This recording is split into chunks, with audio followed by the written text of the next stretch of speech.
What's up, you guys? Chet the Dream Poet here, coming to you all with another fun-filled vlog here in my hometown of Cleveland, Tennessee. And today, you guys, I have a very, very interesting vlog for you all, a very interesting video. Something that I believe a lot of Cleveland and Bradley County do not know about, especially the younger generation. And that is what happened on this property. It was known as the Old Primitive Settlement. If anyone doesn't know, the Old Primitive Settlement was very much a recreation of what East Tennessee life was like back in the 1850s. It was the brainchild of Horace and Linnell Thompson back in the 1960s. Now the Thompsons, they owned a very prolific furniture company here in Cleveland, Tennessee, out by what we call the center at 5 Points. And with this money that they had acquired with their furniture company, they would grow to create something very special.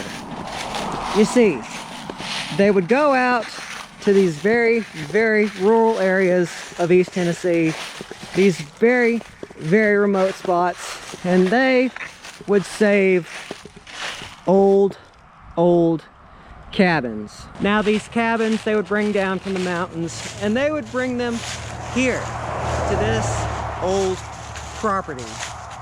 And it created very much a museum of the Appalachians. Now there is a museum of the Appalachians in Knoxville, or what is near Knoxville, Tennessee. But here in Bradley County, Tennessee, we had our very own museum, and it was amazing. So without further ado, you guys, we're going to get into this vlog, and we are going to see what remains of the Old Primitive Settlement. Let's do it. Anchor down. And it starts with this property right here. You see, you guys, this property right here is the largest cluster of what is left of the Old Primitive Settlement. We are going to visit a few other of the buildings that are left, but really, this is what is really left over. And really, you guys, we'll start right here. You see this blank spot of land? This used to be the ticket booth that people would buy a ticket, and this is where they would park. Now, admission back then was $2.50 for children and $5 for adults. Gotta think, it must have been a pretty interesting world back then. But this building right here is very, very special. You see, with how popular the Old Primitive Settlement was getting, well, Linnell and Horace, they wanted to do something for the younger generation. So in 1978, they opened up a dance hall, a family-friendly dance hall where people would come from all around town, and they would have a lot of fun. And if I'm not mistaken, I do have several family members who remembered when this would happen. And since we're walking next to this really, really old piece of property, each cabin that Linnell and Horace brought to their property, they would give them the names of each family that lived in each home. In fact, there was one log cabin called the Mackenzie cabin that was brought down from the Ocoee region, and that log cabin had about 14 children that grew up in it. 14 family members. And the really cool thing is, well, the families, they would come down to these really, really old log cabins that they grew up in, and they would tell the stories of what they remember growing up in these old buildings. But, however, times do change. Horace, to my knowledge, he suffered from a stroke sometime in the 1990s, I believe. And, well, Linnell, she couldn't quite take care of it on her own. And, well, that's when the property would kind of fall to the wayside, and it would really lose its charm. And for a really long time, the property would just kind of lay as a private property. Just check out how old that lock is. That's got to be at least from the 1880s. And if I remember correctly, these two houses used to be connected. Here, I did a vlog on this a while back that I never quite posted, and I'll share a little bit of that footage right here on what that looked like.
You know, well, that was, I was not expecting that. But you guys, for more reference on what these old buildings once looked like. Now, I do not know which building this is, but it is old. And it is from a bygone era. And we are not supposed to be in here, so I'm gonna walk out and pretend that I never did that. There we go. But a cool thing is that this is still the original bricklaying that would go up to this beautiful old house. Now, if anyone's curious, this property is for sale by the current owners. It was an auction house for a while, for a few years. It did really well up until, how I should say this, the unpleasantness happened here in America, and it didn't quite, the auction house didn't quite make it. But these buildings are all original. I honestly kind of wonder how old this one is, because I do like that it's got two doors in front of it, and, well, an old stairwell going to the top. But it makes you wonder. It makes you wonder what all these buildings have seen. You see, this property would go up for sale, and it would go up for sale in increments of 3. The property was divided into these three lots, and they would be sold. Before we go into that, I do want to show you a few more things on this property before I show you all Horace and Linnell Thompson's old house. So real quick, let's look at this stuff real quick. Dude, just check out that old car. That was not there the last time I was here when this was being used as an auction house. But if I'm not mistaken, I think this used to be an old storage house for the museum. And as you can tell, it's definitely got a very interesting old story to it. But if I'm not mistaken, this old barn right here was all original as well. It just kind of makes you wonder if walls could talk. But in here, this is an old style cabin.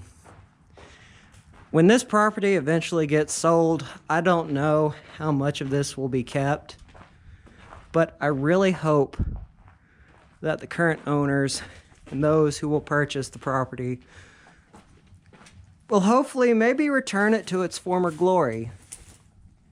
You know, make it into another museum of the Appalachians. Now that would be amazing. Truly amazing. And honestly, it seems really peaceful. Back in 2019, when I did come out here, when this was still an auction house, I used to explore these old buildings. And for a time, they had a lot of interesting things still left over.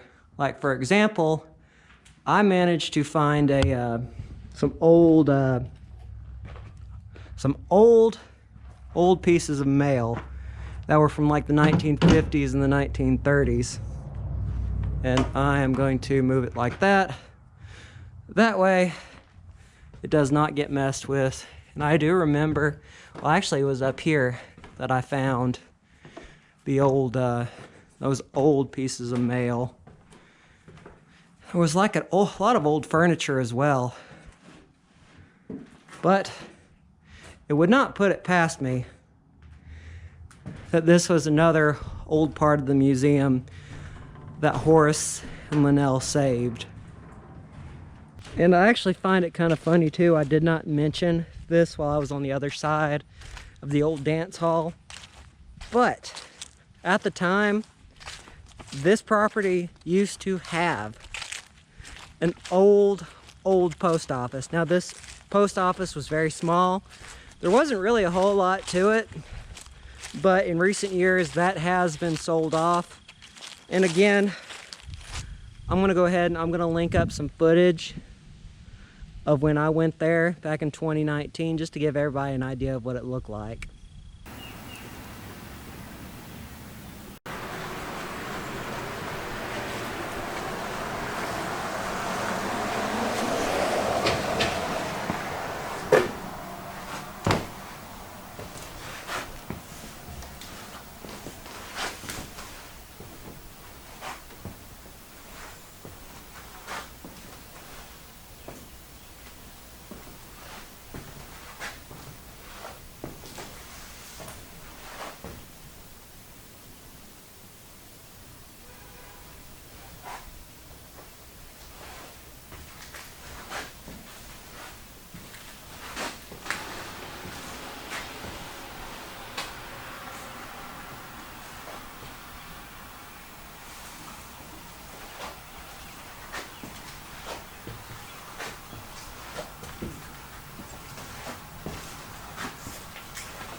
See, it was very interesting. That was the old post office. But now we are going to look at one building that has fallen to the wayside. And this is also the property of Horace and Linnell. You see, this is the second parchment of land. You see, I do know the person who owns this property, and he was the one who kind of gave me the idea to do a story, a vlog on the old primitive settlement. And by the way, this old building right here This is an old Dutch cabin. This is all original. It is from the 1850s. And unlike its brethren, and I guess sisterin, probably just brothers and sisters, this one is falling apart. And we are going to go inside. You see, this was all original. It is falling to the wayside. And this is one of the things that the person, the owner of the property, has found. Old milk jugs, old whiskey bottle, old whiskey flask, a lot of old bottles that I imagine Horace and Linnell kept stored for people to enjoy. And well, this was ultimately their fate. Honestly, it still feels very storied.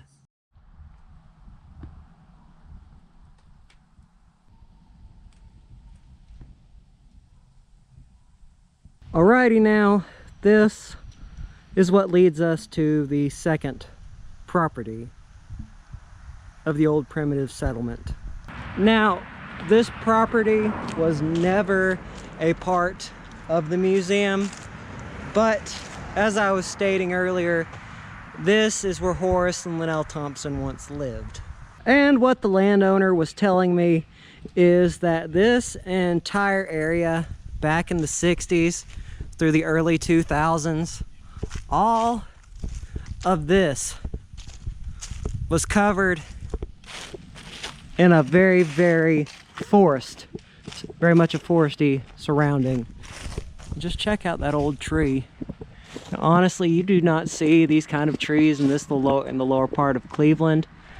So again, quite possibly this tree is probably from the days when this was still a museum. It's quite plausible, because I don't think these kind of trees are native to this area. But Linnell and Horace, the reason why they kept their property so hidden is because they were very secretive. Again, the landowner of this property, that is what he has told me, which is very fascinating, very, very interesting. And we are going to check out a couple of more of the old buildings. Now, this is the third plot of land that was once the old primitive settlement. Granted, I don't know the people here, so I'm not really going to go that much further, but I will tell you a little bit from the property line. You see, the owner's property ends right about at this gate, and from here we can walk down and see two of the old cabins. One of them, which right over here, is one of the old cabins. Looks like somebody's living in it now, which is very cool that it has another lease on life. It is one of the old cabins. And my personal favorite is the blacksmith shop that is right here. This is about as close as we are going to get. But if you look close enough, you can see the old barber shop sign and the old antique sign as well. That is really, really cool. Actually, there might be a chance that we can still see this. As I'm looking here, there is a big opening in the fence. Now, I'll say this as I say in every other video, do not try this at home. These are all private properties here in the area. I'm doing it for historical well, historical documentation and to show future generations of what these old places and these old stories could tell. So you guys don't try this at home. I'll probably say it a few more times, but I want to get up close and personal with this old blacksmith shop, because the fence is down and I really don't know these people, but I do want to check out the oh wow, oh wow, yes, this is a part of the old primitive settlement, and obviously you can tell this is original. This is the old blacksmith shop on the property. You can obviously tell that this was a museum display at one point. Sadly, there's really not a whole lot of it left. But real quick, I want to see the sign of the old antique store. Well, the old, not antique store, but the old antique museum that was the blacksmith shop. Look, it even still has the old sign. See guys, this is what I was telling you all about. This is probably the only thing that is left that really tells a history about the old primitive settlement here in Bradley County. And I'm assuming that's the leftovers of it as well. But just look at that. No telling how many stories and how many artifacts this property once housed and once held. No telling like how many things were made in this building. But you guys, I'm going to get to the owner of the second property because I don't really know the people who live on this one. And one more thing before I wanted to close out this vlog. I wanted to check out this gated entrance. Just because, again, I think it is left over from the days of the old primitive settlement. Now you can see there is another building back there. That is the current house of the property owners. And I'm assuming that this is probably again another leftover. Check how big those gates are though. Anyway, you guys, that is the old primitive settlement. A beautiful piece of museum history, lost history, here in Bradley County, Cleveland, Tennessee. Honestly, you guys, this place definitely sparked my interests when I first entered the grounds back when it was an active antique, well not antique, an active auction house. And from then on, it absolutely fascinated me what all was here and the story it told and how it is all disappearing. Now, luckily, the property owners that are in this area that are on the 3 tracts of land, they're taking good care of it. And I really, really hope that maybe somehow, in some way, that they could put their minds together and put something together for the future generations. Because, in a nutshell, we had ourselves, well, when I say ourselves, I'm talking about Bradley County, a museum of the Appalachians. But you guys, this is going to be my vlog for the day. Remember, don't forget to subscribe and hit the bell icon. It always means a lot. It goes to show y'all care. It means y'all want to see more content. So you guys, I love you all very much. Vlog over.